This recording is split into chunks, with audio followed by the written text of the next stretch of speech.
Bonjour, ici Alex Côté-Tremblay pour le studio Equilibrium. Aujourd'hui, on va regarder ensemble un plan en pliométrie pour les athlètes d'endurance. Donc, l'entraînement en pliométrie, ce que ça va faire, on utilise la capacité élastique du muscle. Donc, tel un ressort qu'on étire, on vient créer une contraction excentrique en étirement, par lequel on demande une contraction rapide, concentrée, donc le ressort qui revient.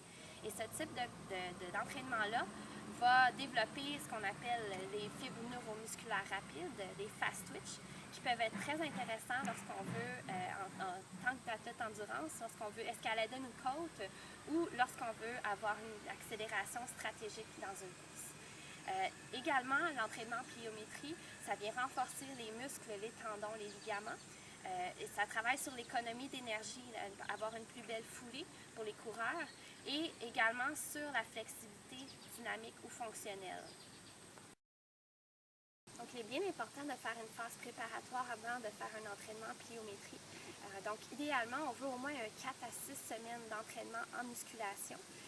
Si, par contre, vous faites de la course à pied ou du triathlon depuis au moins 6 mois, 3 fois par semaine régulièrement, vous pouvez commencer avec des exercices plus faciles qui seront indiqués dans le plan et donc vous préparez à faire des exercices un peu plus durs de cette façon-là.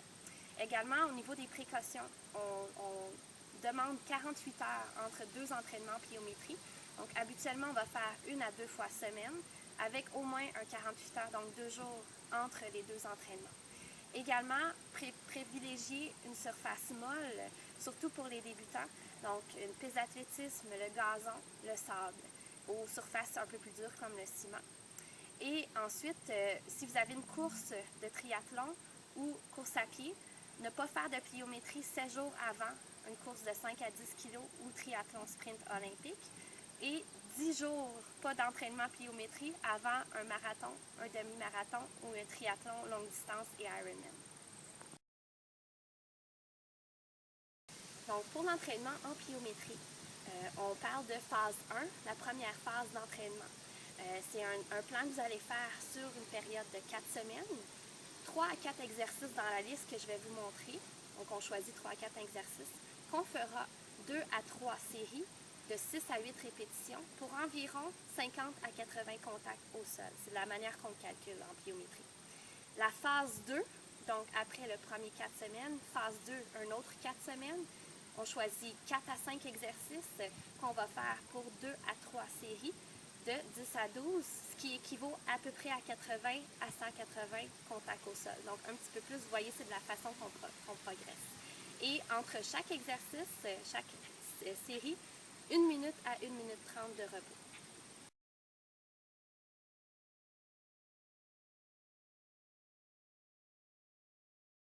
Pour le premier exercice qui est dans la catégorie facile, donc les débutants, si vous n'avez pas de base musculaire, vous pouvez faire cet exercice-là. Donc, c'est tout simplement de la corde à sauter. Donc, on peut faire différentes façons à 2 pieds, à 1 pied, en alternant ou en faisant quelques sauts un pied de l'autre côté. Donc, cet exercice-là, vous pouvez faire environ 3 à 8 minutes de manière continue ou par intervalle. Donc, intervalle, par exemple, vous pourriez faire 3 séries de 1 minute pour commencer. Et c'est un super bon exercice pour l'apprentissage mi-pied. Donc, ceux qui veulent travailler au niveau de leur foulée, atterrir mi-pied, super bon exercice pour débuter en pliométrie et même qui peut servir de réchauffement. Deuxième exercice qui s'appelle le saut galop. Donc, l'objectif pour le saut galop en longueur, c'est d'aller le plus loin possible à chaque pas. Donc, je vais vous montrer ici l'exercice du saut galop.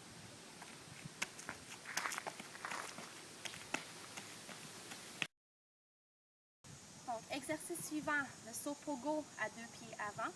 Un très bon exercice pour les débutants, donc on peut faire dans la première phase. Ce sont des sauts à 2 pieds, duquel on va limiter le temps de contact au sol et on veut se diriger vers l'avant en limitant la flexion du genou, donc en utilisant la flexion de notre cheville à la place. Et donc,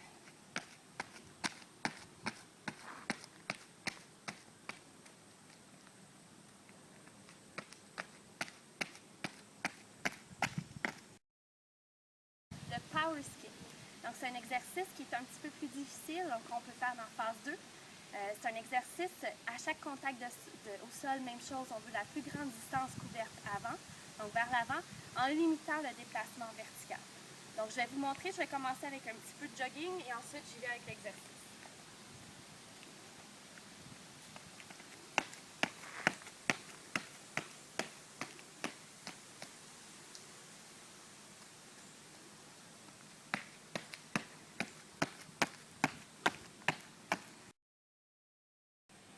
Le saut avant 2 pieds, c'est un exercice qui est un peu plus avancé, donc idéalement en phase 2, pour duquel on va aller chercher une distance maximale avant à 2 jambes, saut avant.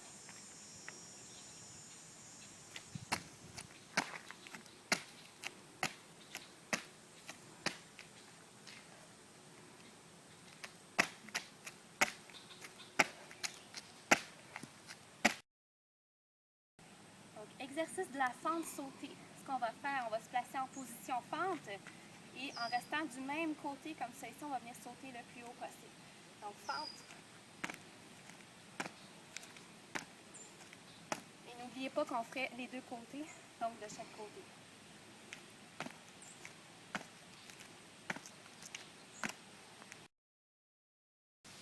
Exercice du saut à une jambe. Donc, c'est un exercice un peu plus avancé. Donc, idéalement, pour les athlètes qui ont une expérience en musculation en pliométrie ou en phase 2.